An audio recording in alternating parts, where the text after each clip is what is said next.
afternoon. I'm Sean Strawbridge, Chief Executive Officer for the Port of Corpus Christi, and I'm delighted to be a part of the 2021 YTexas Summit. This is an exciting time for the state of Texas and certainly our energy industry and seaports. Today, I have the pleasure of sharing the stage with my friends and fellow panelists, Todd Staples, President of the Texas Oil and Gas Association, and John Moseley, Chief Commercial Officer for the Port of Houston. As the largest energy-producing state in the Union, Todd has the monumental task of representing the energy sector and producers large and small as they engage in the energy transition. As U.S. Gulf ports, the Port of Houston and the Port of Corpus Christi share many of the same responsibilities and challenges, including the facilitation of nearly 20% of the nation's exports, while navigating extreme supply chain disruptions and an administration that has committed hundreds of billions of dollars for additional infrastructure. Yet at the same time, as John will certainly tell you, we are distinctly different gateways in that the Port of Houston is a widely successful container port, and our very own Port of Corpus Christi is primarily charged with moving America's energy as the nation's largest energy export gateway. Or as I like to say, if you've seen one port, you've seen one port. Our distinctions could make for a thought-provoking discussion that should interest all executives doing business in our great state. Just a little bit about the Port of Corpus Christi. Earlier this year, we saw the Corps of Engineers commence contract negotiations for the third phase of our historic Corpus Christi Ship Channel Improvement Project. Also this year, the Port of Houston announced its Project 11 project, a widening of the Houston Ship Channel. The Port of Corpus Christi has also executed a handful of significant MOUs, the latest of which being in partnership with the Texas General Land Office to co-develop a carbon dioxide storage solution in the coastal bend. We have committed to embracing the energy transition initiatives in support of national decarbonization targets by developing both hydrogen production facilities and large-scale CCS. So today, we'll also be talking about the Biden administration's related calls to action, among other provocative topics. Let's get started. My first question is for Todd Staples, President of the Texas Oil and Gas Association. Todd, good afternoon. Thank you so much. It's really super to join with you today to talk about the future of Texas and how we can maintain our competitive position to attract jobs and to attract capital and to allow for success and opportunity. And that really is what defines Texas. And it's going to be a fun discussion today. Todd, we know that we're exporting more and more with each passing year. Can you tell us a little bit about the significance of our exports? Can you also speak to the importance of our ports here along the Texas Gulf Coast and what investments and legislation, in your opinion, are needed to continue this growth? One of the things that makes Texas strong economically and very competitive with not only other states but other countries is our vast amount of infrastructure that we have that encompasses the entire value chain. I like to refer to what we have here in Texas as the 4 Ps. We have production, we have pipelines, we have processing, and we have ports. And all of that is integral into maintaining our economic competitiveness. And ports are really the linchpin that ensures that we have a global presence with the products of oil and natural gas. I like to think of our ports as exporting environmental progress all around the world. And the reason why is because we've had such a growth of LNG facilities in the United States. Our ports are key to that growth. And we know that clean natural gas, liquefied natural gas going to countries all over the world is literally playing a role in cleaner air quality all across our globe. We're very excited about that. And ports are the reason that we're able to do that. Not only are ports exporting liquefied natural gas, but ports also export refined products. The downstream sector in Texas alone, which is home to about over 30% of our entire nation's refining capacity, refines crude oil into products that we use. And these refined products, both in liquid terms and then in just refined products, go all over the world. And our ports play a role in that occurring. Our ports export products, but they import investment, they import opportunities, and they create jobs. And so when we think about our ports, we need to think about the infrastructure needs that we have. we all understand the need for high-speed broadband internet and how that has improved our lives. That is infrastructure. We know that electricity coming into our homes is infrastructure. Our pipelines that move product and make gasoline available in communities all across Texas, that is infrastructure. Similarly, ports play a role in moving that product around the world and then moving products that we need here. And we know when it comes to policy that we have to make certain that we're investing in infrastructure, the expansion of our ports, the deepening of our ports to accommodate the types of vessels that are needed to maintain global competitiveness is extremely important. We need to make certain that we don't have impediments from a legislative or regulatory standpoint that interferes with the growth of our ports.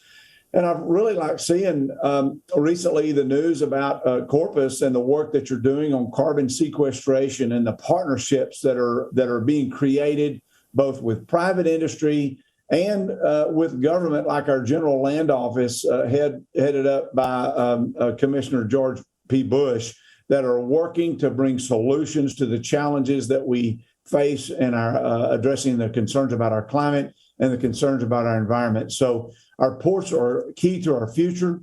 They're one of the things that really distinguish us and make us stand out in the nation and in the world, and that enables us to capture and maintain that place of being the energy capital of the world. So, John, at the Port of Corpus Christi, we are fully engaged in the energy transition with carbon capture, use and storage initiatives, as well as hydrogen production initiatives, both blue and green. And what's really propelled us to that position is this administration, the Biden administration, and the amount of money that they have recommended for funding in the Infrastructure Investment and Jobs Act. That really gave us some great insight into what this administration's priorities are going to be. I'm curious to hear how the Port of Houston is also navigating those same priorities, given that this administration is distinctly different from the Trump administration. Yeah, no, that's a really important point. The entire city is really galvanizing around energy transition. It boils down to ensuring that Houston, the Port of Houston, and all the other stakeholders are united. That we've got a cohesive, unified plan to carry us into the future. As you look at the administration's plan and you look at the new bill that's being circulated, there's a lot of opportunities there. And actually, what's interesting is that a lot of our stakeholders and our partners along the ship channel have already approached us about different plans and different initiatives and opportunities where we can combine our efforts, and our collective talents. As the advocate for the Houston Ship Channel, and as I mentioned, as the largest petrochemical complex in the Western Hemisphere, naturally, emissions is something that's really center stage. And as the Port Authority, what we did was, at the beginning of the year, we brought together these different plans. As I mentioned, the Clean Air Strategy Plan, our water resources plan, the way that we're operating within our own facilities, the 8 public facilities that we have, and then joining together with companies like ExxonMobil, Shell, other major users along the ship channel, see, okay, is there opportunities for us to create new bunkering operations, or can we look at green ammonia? Can we look at green hydrogen? Can we look at carbon capture storage? Is there different things, different opportunities for us to either lead as a Port Authority or partner with a different group, an outside stakeholder, or follow? There's 3 different models that we can basically follow, and now we've got more than 30, 40 different initiatives that we're looking at and analyzing to see where we can get the biggest bang for the buck. At the end of the day, we want to do the right thing. We want to make sure that we're not only protecting jobs, but we're doing so protecting the communities along the Houston Ship Channel. So for us, really looking at what that ROI is on any kind of project that might come our way, from both a financial perspective, that makes sense, but at the same time, from a social perspective, to make sure that it is delivering some results for the communities, for us is really important. So that's sort of what we're engaged right now, is really looking at our sustainability action teams and finding opportunities for us to go further. Well, John, it's comforting to know that the Port of Houston is engaged in a lot of those initiatives that are similar to the Port of Corpus Christi. We've taken a page out of our customers' playbook from an ESG, an environmental, social, and governance perspective. In fact, we have created an ESG report card like many of our customers have, and really being in lockstep with your customers is so very important. But to your point about doing it responsibly, because we do serve the communities that we live in. Houston has many communities along the ship channel. The Port of Houston does, of course. Corpus Christi, we serve 2 counties and 30 municipalities in those counties. So it's gratifying to hear that, such a large port complex like the Port of Houston is really doing some of the same things that the Port of Corpus Christi is. And to your point about lead or follow or emulate somebody else, we couldn't agree more. So we look forward to more benchmarking off of our big brother there at the Port of Houston, and want to thank you for all that you do for the great state of Texas. Thanks, Sean. I'm very happy and very excited.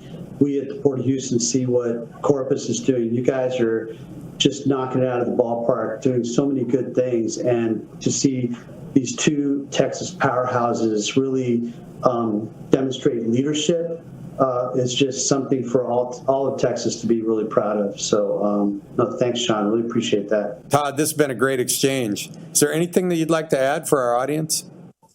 Texans have a reputation of being kind of proud of our state, and I appreciate that. There's an old adage that says it ain't bragging if it's true. And so we have a lot of great things to talk about. We are number 1 in many categories.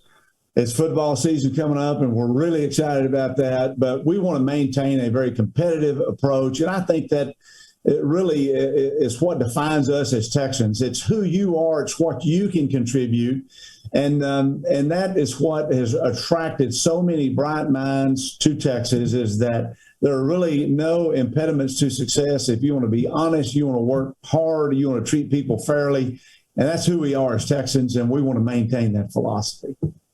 Well, I would like to thank YTexas for inviting us to this summit today. It's been a great exchange. Again, I want to thank my panelists, Todd Staples, President of the Texas Oil and Gas Association, and Mr. John Moseley, Chief Commercial Officer for the Port of Houston. We'll see you next time.